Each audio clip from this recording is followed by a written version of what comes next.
Hello, everyone, and welcome back to our podcast, Untitled Chapter. We hope you all enjoyed our very first episode last week, and the wait is now over for episode 2. So let's begin. So, George, what are we talking about today? Well, today, Ella, we're on to tracks, testing, predictions, and a bit of news at the end, because there's been some interesting developments, especially coming out today as of the day of recording, the 24th of March. So hopefully we'll get to enjoy all that. Hopefully, as promised as well, we will not be as long as our last episode.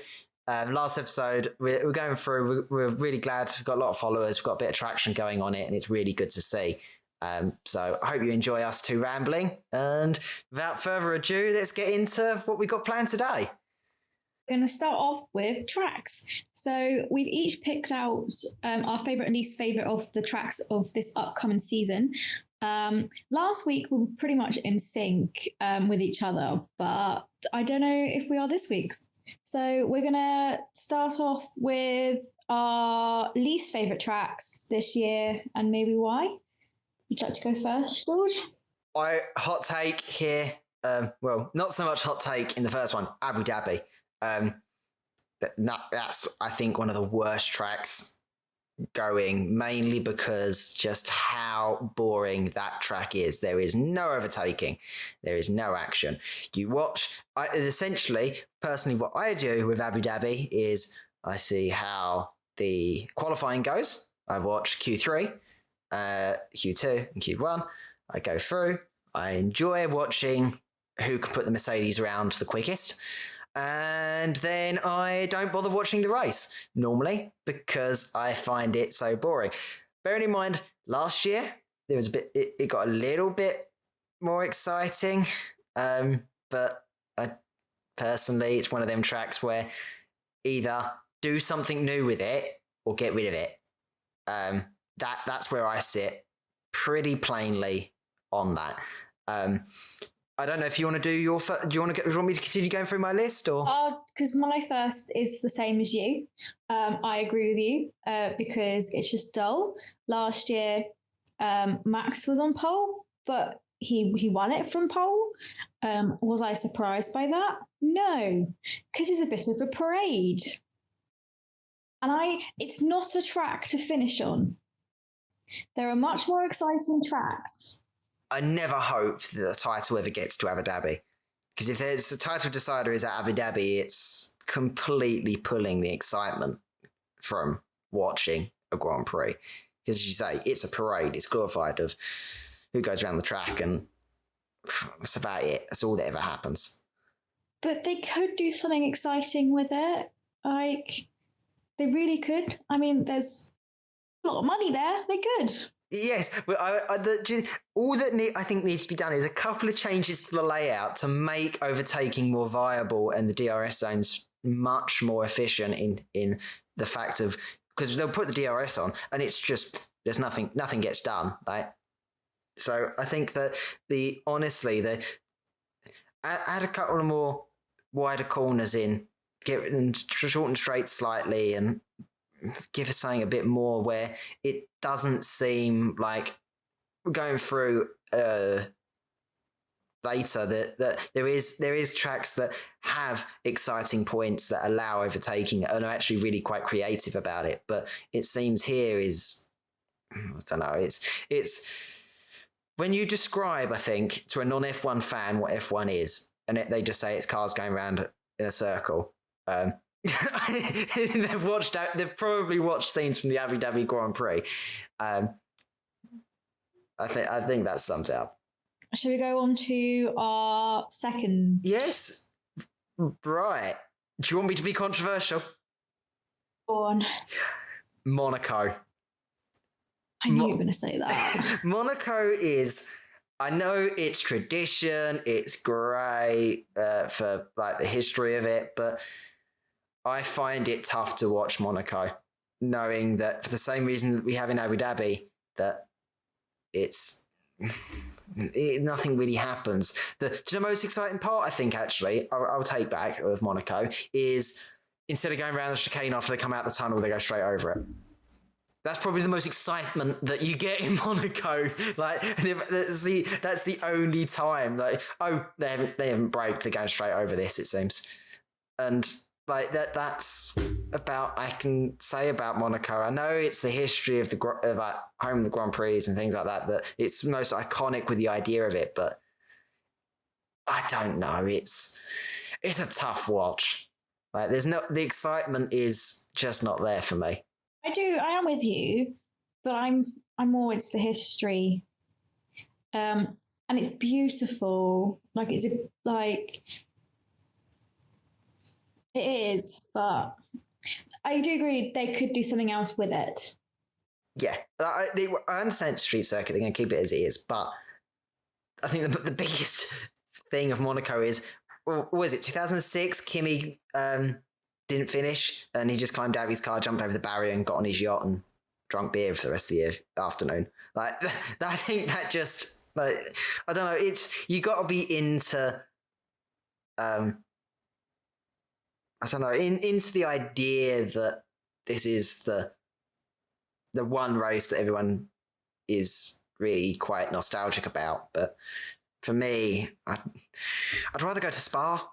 Like, that's the thing. It's like I remember distinctly in 2019, I was in talks of actually seriously going, and person I was with was like, oh, like him and his friends wanted to all go to Monaco, and both him and I said no. It's ridiculously expensive, and it's not interesting to watch in any, like, as a spectator there. I'd rather go elsewhere, and we were like pushing for Spa and go to Belgium, because Belgium it's cheap, it's reasonable, it's not that far away. You can need to jump on a train from Brussels. It's like easy, and it's a much better race by comparison. No, but just to say, oh, I've been to Monaco at the Grand Prix, like it's a special event. And yeah, I know, but it's like, for me, it's like, oh, where have you been abroad? Oh, I've been to Spain. Well, it's not really going abroad, is it? It's like, it's one of them. I'd like to go somewhere interesting. As much as my normal go-to is with history, but if I'm going to watch a Grand Prix, it's probably something I'll do when I'm 50. And like, I've got nothing else to do with my life, and I'm on the verge of retirement. But before that, I want to go see. Like, I actually can't remember. Are we getting Vietnam? I don't think we're getting Vietnam anytime soon. I don't think we are. But I'd like to go to these interesting, like, new tracks that are popping up on the calendar, perhaps before I go to Monaco. I know Monaco will always be there. Right. What about your second?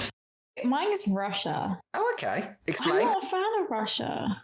I just find it dull. I can't really play devil's advocate here because I don't remember much of Sochi. I think that's... Exactly. I was going through the list and I was a bit like, well, the only reason I remember it is because Bottas would always like Bottas as well there, but it's quite a boring track.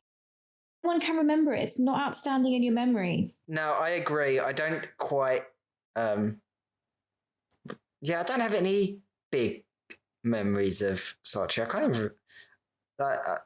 you're all right. I don't know. But when I think of this track, it's not the most visually appealing design, really. It's all seemed a bit crammed together, and it was honestly one of the most well-designed tracks is probably Canada and how it used to be when you go through the forest and the rest of it. But it was different. It was something unique about the circuit, and I don't know, Sochi being clumped in with a load of other, is at a sports centre and things like that. It doesn't really...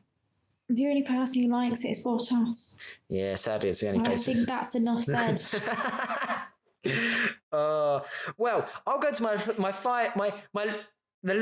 the highest rated of my least rated, of my least liked. Perhaps being, I say, the French Grand Prix at Paul Ricard. Mainly, number one, because it looks awful with the various coloured curbs and everything else. I remember seeing that track for the first time, and I looked at it and went, where are they racing, and what's with this red, white and blue curbs? And like, it just looks obscene, I think, is the way that is the best way to describe it. I just don't see the.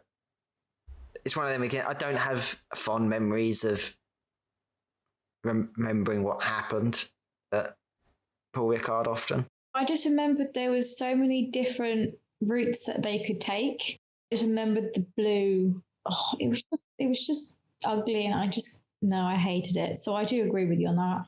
I don't mind.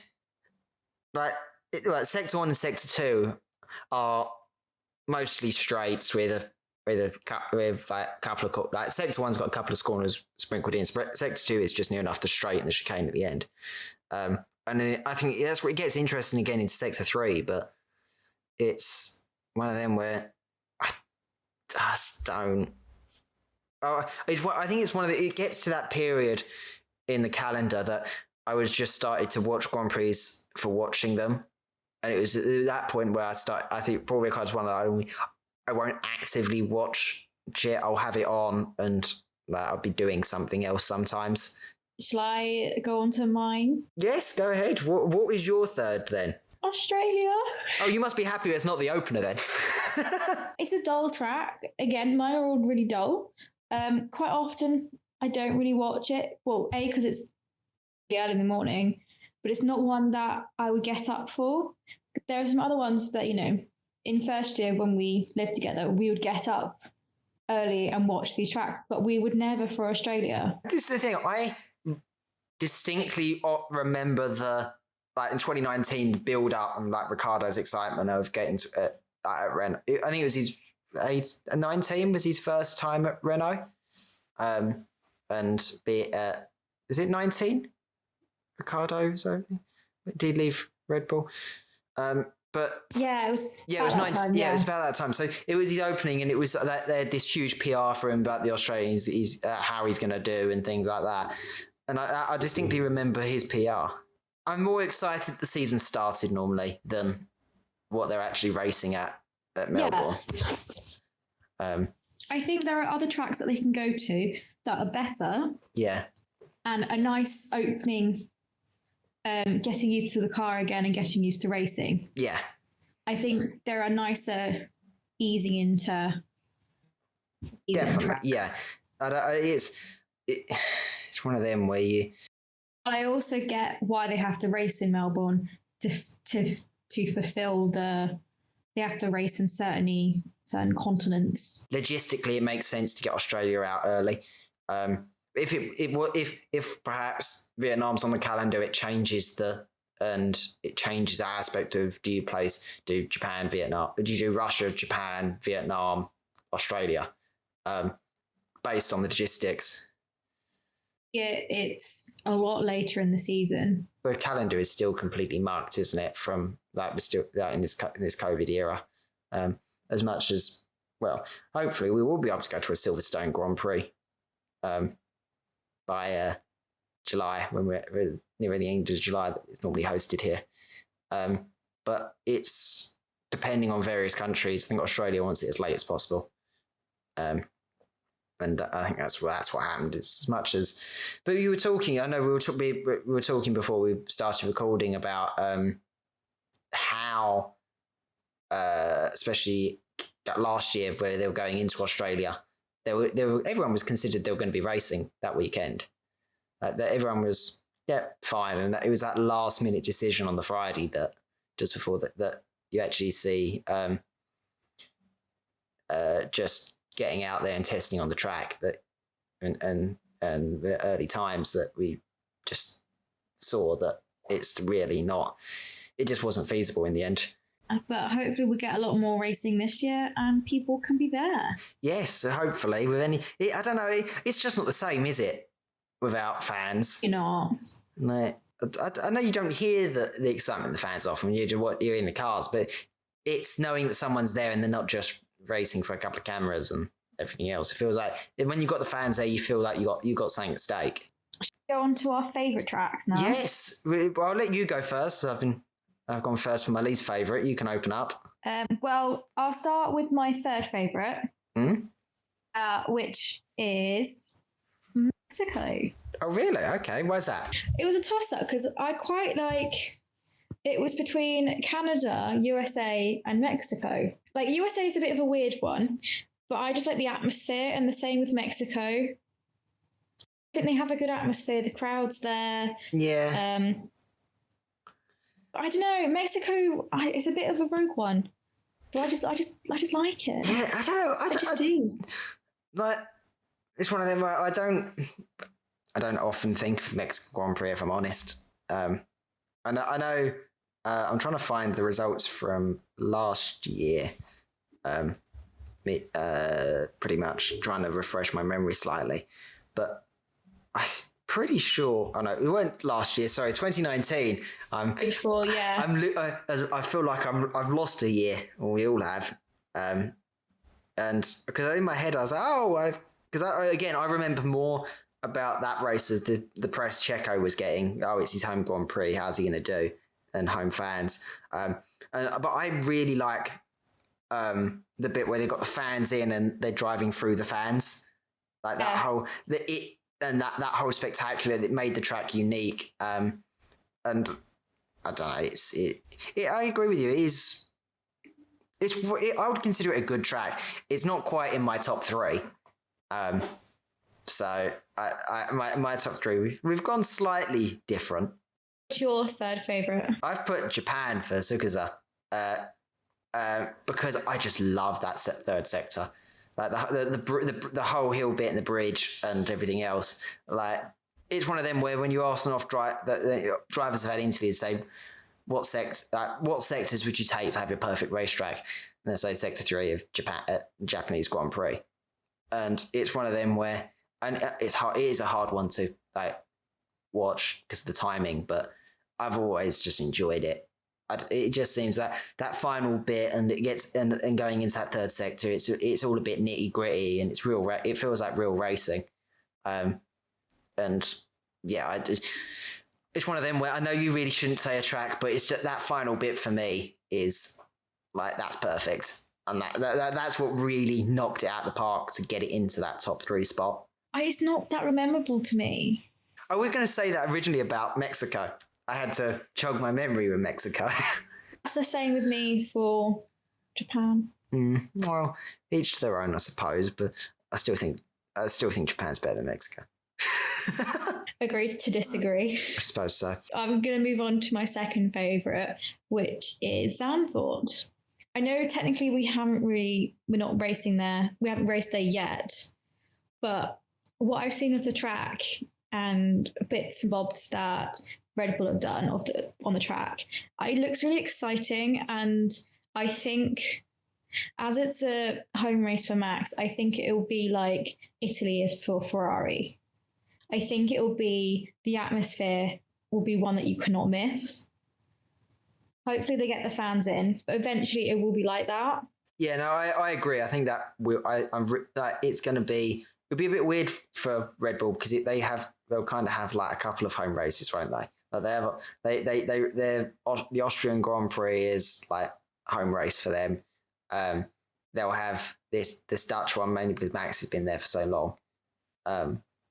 It will seem like the second home for them, really, to be based at. And I think it'll be a good circuit. I don't want to say much more about it, to be honest, for reasons. Why? But for me, my second is Baku. I've always liked Baku.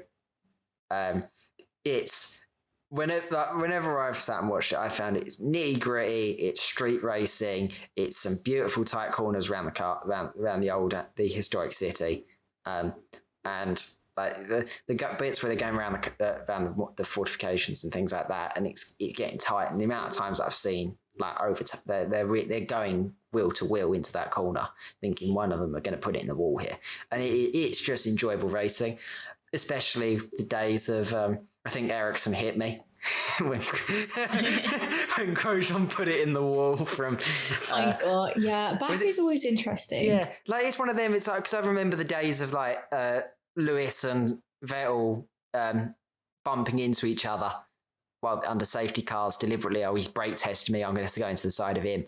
Like, I think everyone's tempers get shown at Baku more so than other races.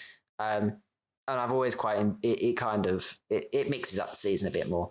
I like that. I like those moments where the drivers are trying to really put everything into it. So it's just great. High speed, nice corners, and good bit of overtaking. Baku is always just one of them. I think it's just a reliable circuit. I like it. Sometimes it can be dull. It has its moments. It may just be my nostalgia for the circuit, but I just seem to remember the safety cars and some of the things, and it challenging up the race a bit and changing it around. So I'm one of them where I watch it and I enjoy it. I enjoy it more than Suzuka. It's in my for street circuits. Like if I think of street circuits, I think of Baku. My nostalgia, I think it's is it has to be for me my number one, Brazil. What surprise! I love Brazil. I really do. I think it's exciting. I love it when it rains. Love it. There's always a bit of drama happening. Always. Yeah. This is this is for you you're a bit of a Max Verstappen fan. Brazil is always going to be close to your heart. It is. I remember spinning in the rain. Couldn't see, and he ended up, I think, third. But you were just like, he should be out. Yeah, he went from back of the pack. He should have been in the wall. Yeah. It was an impressive drive from him when he did that. But also, I like Hamilton there as well. I like the two. That they're both racers and they're good in the rain. Yeah.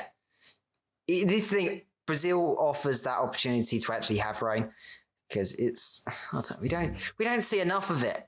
I don't actually remember much last season if we had any rain really at all. It always goes, it's like 50% chance of rain, and it always rains after. Yeah, it's like everyone's sitting there watching this counter of the rainometer tick, going, right, is it gonna pour down? Is it gonna rain? Are we gonna get a bit of action going?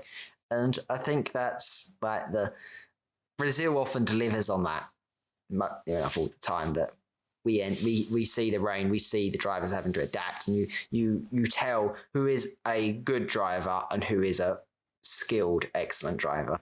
Well, for me, instead of putting you put the Dutch Grand Prix second, I've said I'm looking. My favorite track coming up this year is actually the Dutch Grand Prix, mainly because we've waited for it for so long. It's been talked about for so long to come back, saying that we'll be racing again in the Netherlands, and being able to actually get it now and actually seeing the track and what it looks like. And sadly, we didn't get it last year, but with that, we're now looking to get it this year. It's all been finished. It all looks like it's going to go ahead, COVID depending, but honestly, it just looks a good track. I like that in the end bit where you come off the straights and you're going right there. The corner after corner, nice, wide. They're wide enough. There's going to be some overtaking going on.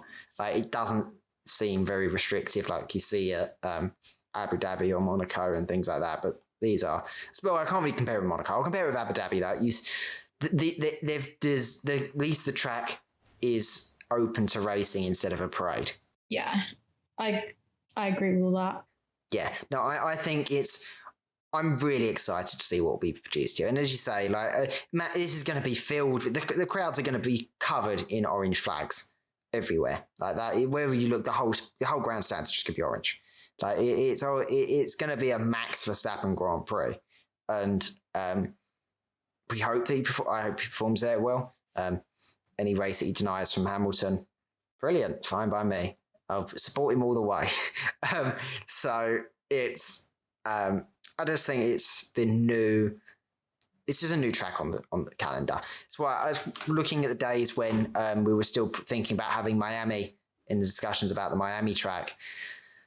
I saw the maps of the layouts that were suspected for Miami, and it was like 2.5. Yeah, it's just 2.5 kilometers of straights, and it was thinking, honestly, if this track was in the 90s, those cars will be going up in the air again. Like, it is just the amount, like, it's all they're doing is just, it's a drag race with a couple of corners at the end for each stint. So I wasn't really impressed by that. And then we had the Vietnam Grand Prix being thrown about at the same time. And then in between that, there was the Dutch Grand Prix this one stood out of all the new tracks that we're getting as something different. It added some flavour, bit of spice to the calendar. I'm hoping to. I think we've exhausted ourselves on this. I feel like we could debate this for a lot longer. Yes. But shall we move on to testing? Yes. Well, we're a week late to testing, but it's still fresh in our minds. It's still a bit of F1 topics to go ahead before we get into Bahrain this weekend.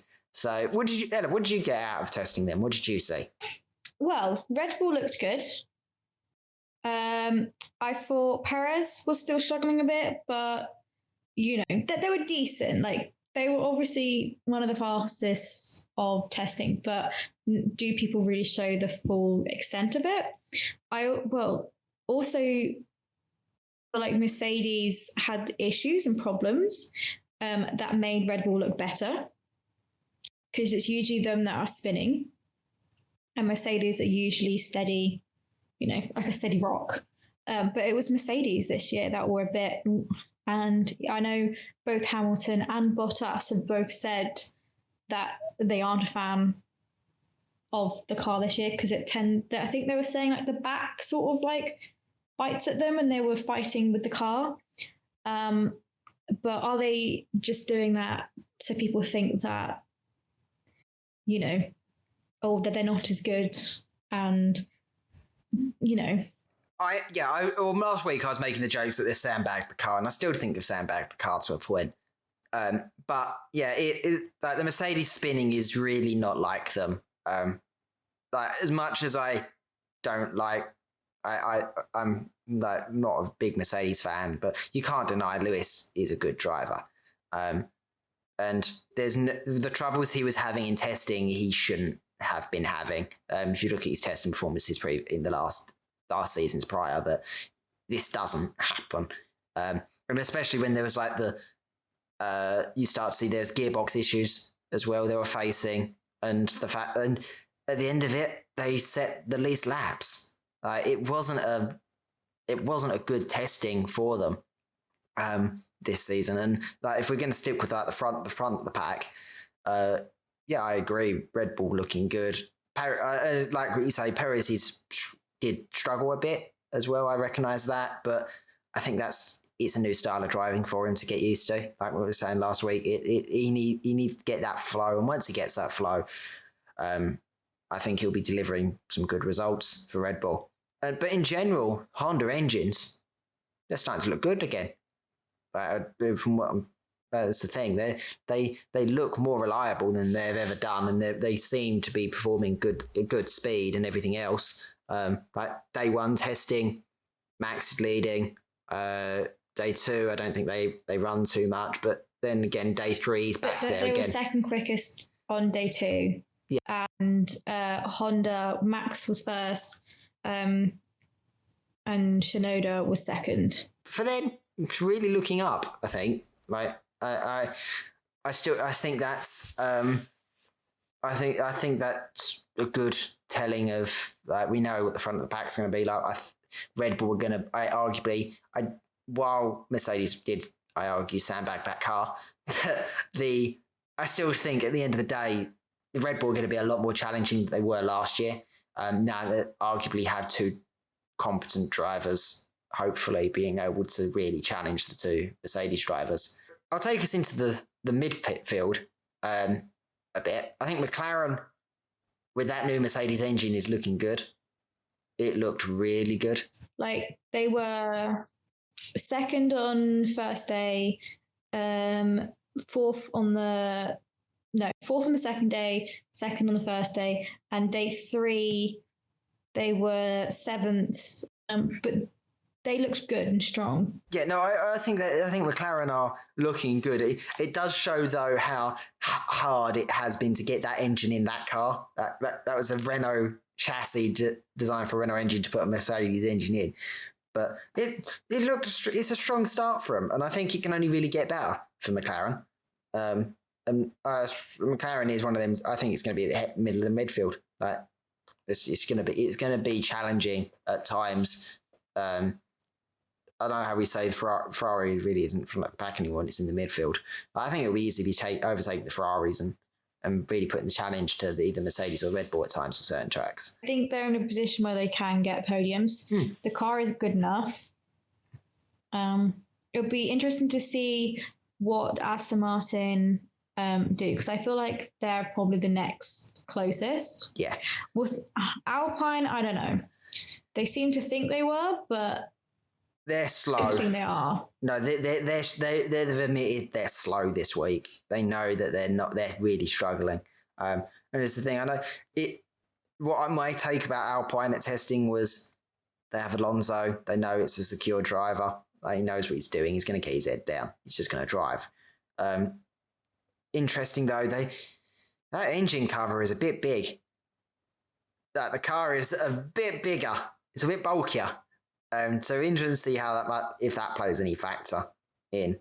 But like Aston Martin, they didn't have a seamless testing, did they? They had some trouble. Like Seb only had 117 laps at the end of the 3 days.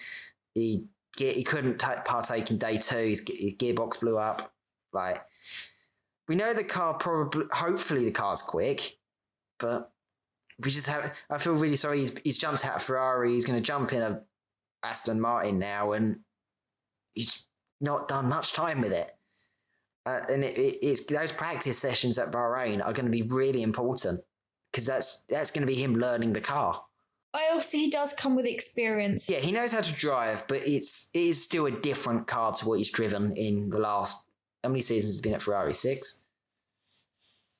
Wow, it's been a long time. Yeah, that's the thing. It's gonna be there's gonna be a few bumps, and hopefully this is just a bumpy start for the team. I know we've got high hopes for Aston Martin. The car just looks good. I know that we both agree the car looks lovely, but we want to see that car on like podium spaces and in the top of the field. We really do. But yeah, no. Apart from that, well, the last I would put the last two maybe that we haven't talked about. Ferrari, it's good and bad moments. There's times where it looked really promising, and then at times it looked like the same old Ferrari that we got used to over the last season. Yeah, I mean, they finished day 3 third. That seemed hopeful. Yeah, I still think we're gonna. They had times where it looked like they had some good pace, and then there was times where it looked like they were slow as a dog. It was really bad at times. So, and it's going to be a hit and miss season for him again. I think. I think that's just as much as what it can be. There's not really much that I think arguably I could say much more about their testing. Like what's more interesting is like what's going on at AlphaTauri. If we're going back to the Red Bull side, because Gasly gave his good performance like he gave last season, and like Yuki is putting like day 3, putting in a time biting on the backs of Max's heels. Like, what was he off? He was only off 200 millionths of a second.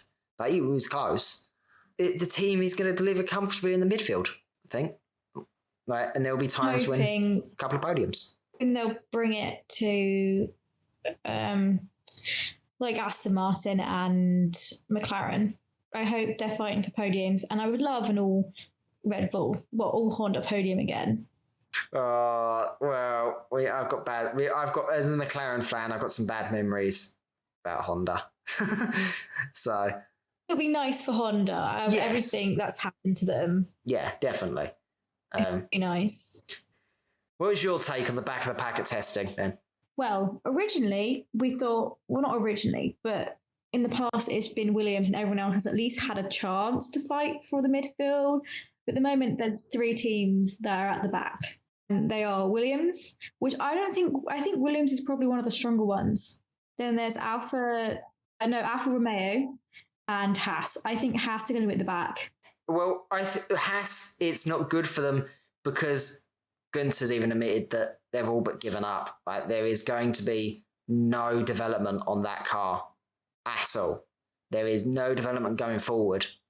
in on that for until like the next cut. They're just scrapping it completely.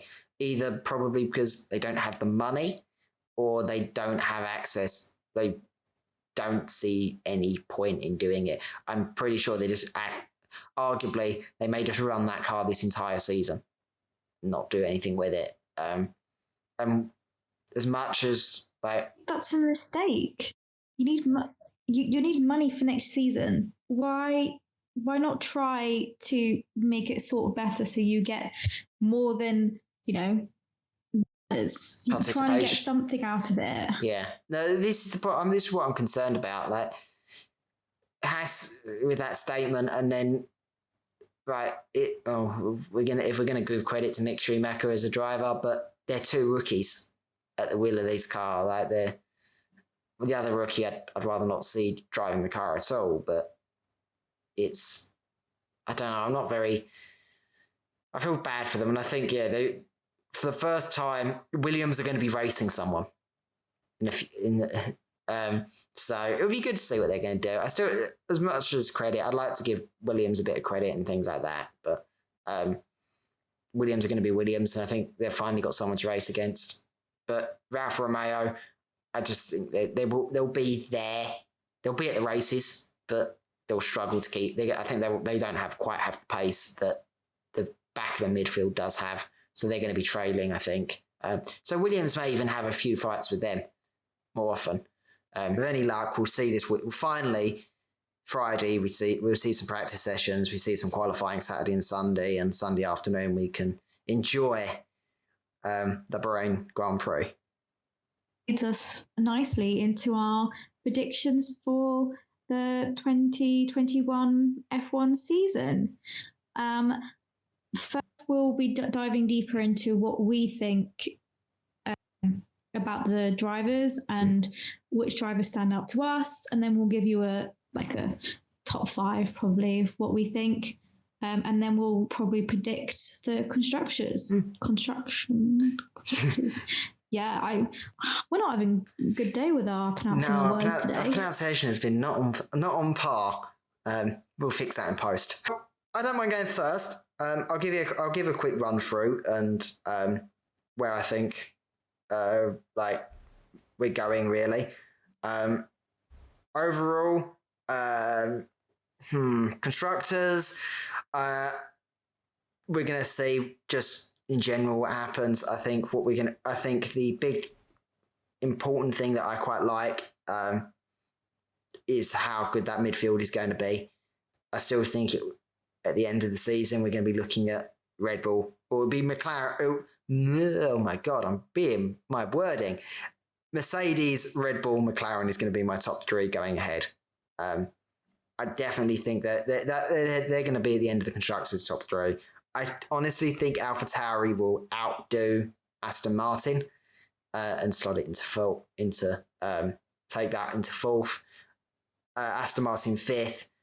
Alpine, since I've learned this week from their massive social media campaign of how to pronounce the team's name, I think they're going to beat Ferrari. I don't think Ferrari are in as good place with Alfa Romeo just behind them, and hopefully Williams get a couple of points and Haas have nothing. That's the hot take. I want to say Haas will not have a single point by the end of the season. They'll go pointless. I went slightly different to you, very similar, but I was trying to not hoping the other people would beat the other people. Yeah. You get what I mean? So I put Mercedes Red Bull, hoping that maybe Red Bull can beat Mercedes. And then McLaren. Then I put Aston Martin because they were quite strong.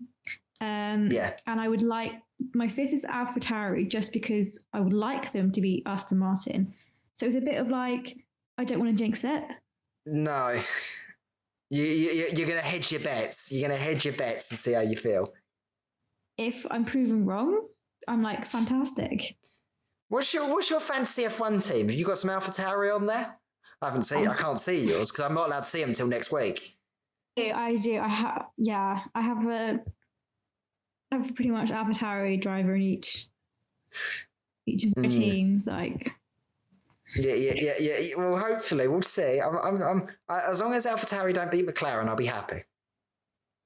I would like them to beat McLaren. Oh no, you've got to have a good British team.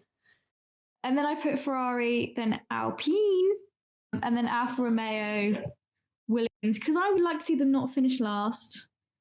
Haas can go. Haas can leave. If going on what the statement they said earlier, I think they're just going to run the car. I don't think they're going to get fined any points, and it will just be a pointless season for them, both metaphorically and literally.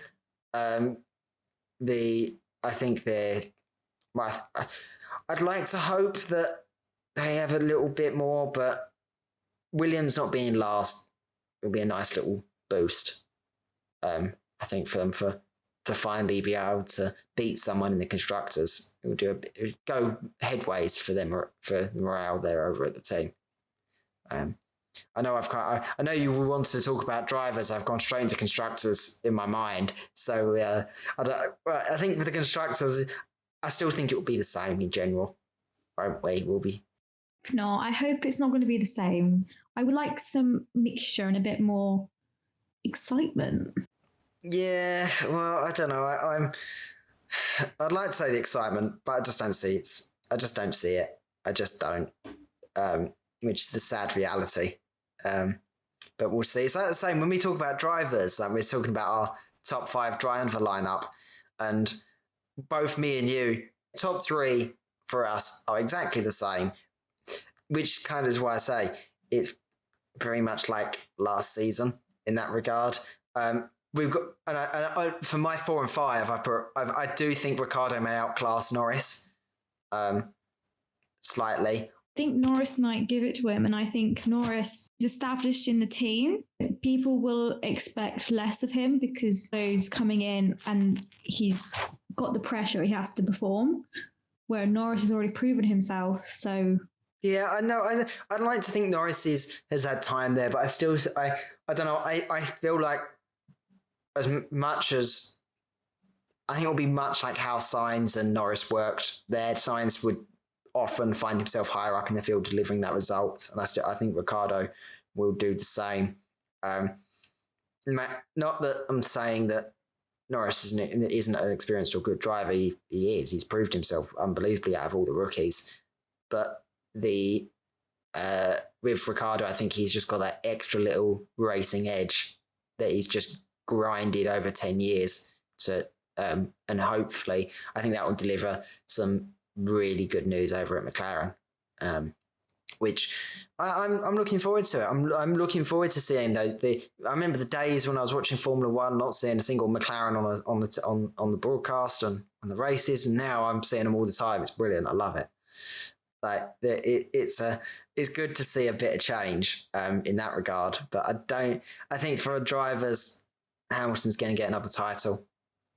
Max is going to come in second place as always.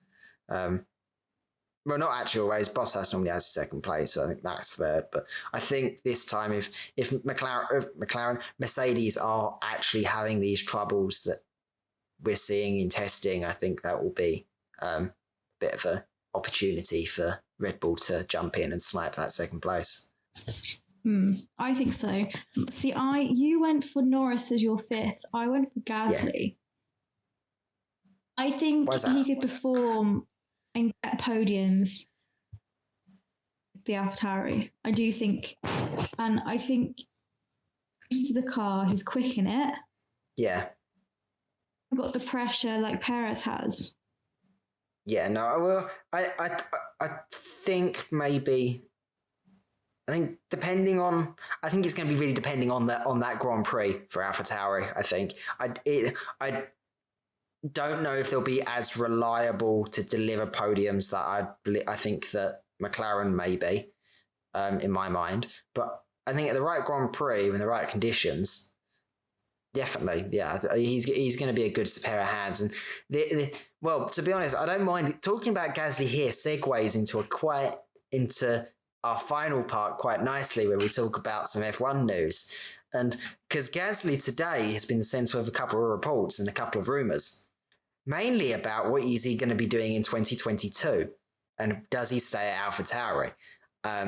Rumor today being that he's in talks with Alpine to take a seat over it there, which has a few ramifications. Because if they're already having these discussions before this season has started, it's quite worrying that one of those seats they think is going to be up for grabs, whether or not Alonso stays, or is Alonso looking to move out and do something else, or are they already looking to offer up Ocon before he's even raced in that car?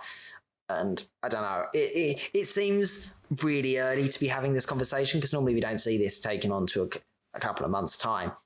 But it's odd that perhaps they're saying that this is happening already. Not really that surprised, because it was rumoured last year that they wanted Gasly and Ocon because they're both French drivers and Alpine is a French team. So I'm not surprised that he's there. And I'm also not surprised if they're going to give Ocon the boot, because he's not wow. You know what I mean? He's a good driver. Yeah, but this is the problem as well. They still operate as Renault in F2, and there's a couple of drivers in that Renault driving academy that do look like good drivers. So they're going to, unless they're really trying to hedge their bets on who to give these seats out to now, is quite interesting, because they're going into it could be the case that they want to see how they want to give the car the beans this season, and then they then want to play around with their lineup going into next season. But for saying that we're having these contractual discussions this early is just quite impressive. But we'll see. We'll just have to see how it goes, I think. So, what about you? You got any bit of news you want to bring to the news round table?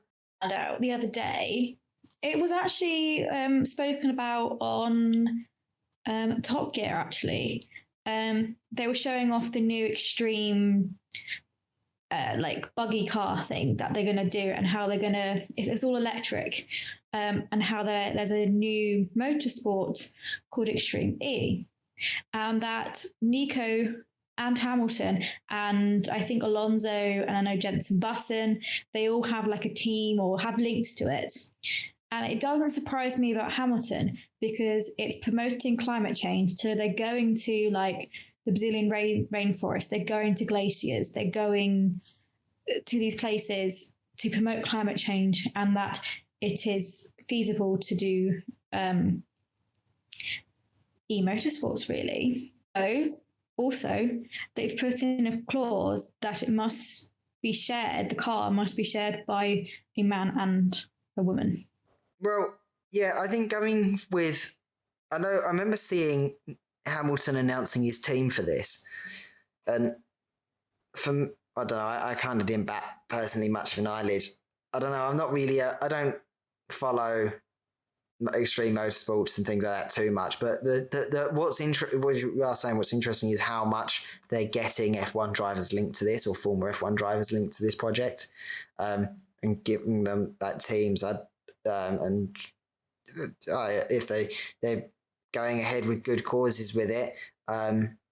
One thing I'm really interested in is that contract clause, because I think that contract clause would actually do quite wonders for women's participation in motorsport, especially when I know one of the reserve drivers, or one of the testing drivers at Williams, I can't remember her name, but they've got women in Formula One seem to be at the fringes. They're luckily to get a testing driving seat, or they'll end up with like what Force India had. They had women pit crews like that, but outside that, that's about it. And the last woman to actually race in a Formula One Grand Prix was in the 90s.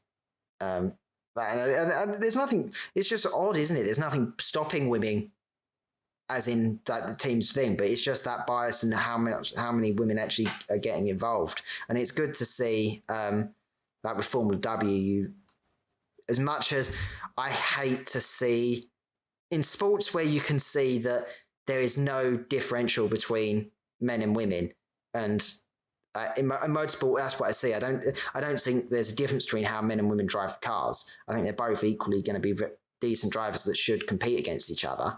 But I just think that when we see, I think we need to first break down the barrier that's stopping women to F1 and using Formula W. But I would like to actually see one day Formula W be removed and moved into and have women drivers in F1 at full stop. I think it's just, that's my personal take on it. It's going to be a hot take in some regards, but I don't know. It's just, I'd just like to see it. I don't think there needs to be this barrier at all. I just don't see why it's one of those social construct things that people go on about that I think exists. But I think apart from that, once seeing it being claused into the contracts here and automatically making the sport removed from that biasness of a male and a female driver, you shut up, you accept it, and that means that the sport will go forward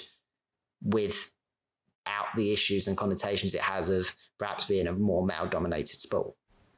I'm with you. I think ease it more females into the sport compared to Formula W. I just was a bit like, they just saw it as, well, why can't they just race in Formula W? They don't have to race for an F1. No, it was meant to help.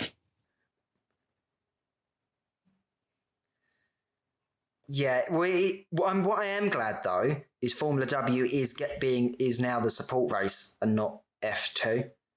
That they're moving ahead. So you watch, instead of watching an F2 race or an F3 race before going ahead at the same time, Formula W gets a support race status.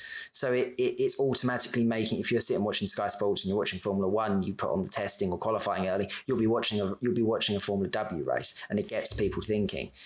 I think that's good as well, but they just need to do more to break down the barrier. Like, why aren't they going into go-karting? Why aren't they? Maybe we should invest in that, putting the money into backing these people to give them some sponsorship, helping them to get some more sponsorship to put them in to races. And I agree. But it comes down to that point of you got to make the barrier to entry either more known or more accessible. I think that a lot of these people starting off in karting, great. Well, a lot of people that start in karting are upper middle class families who have the ability to service these karts and then and understand the know-how, and at the age of 9 or 10 start their career. And this is the problem. It's just that barrier is so young and so difficult to break.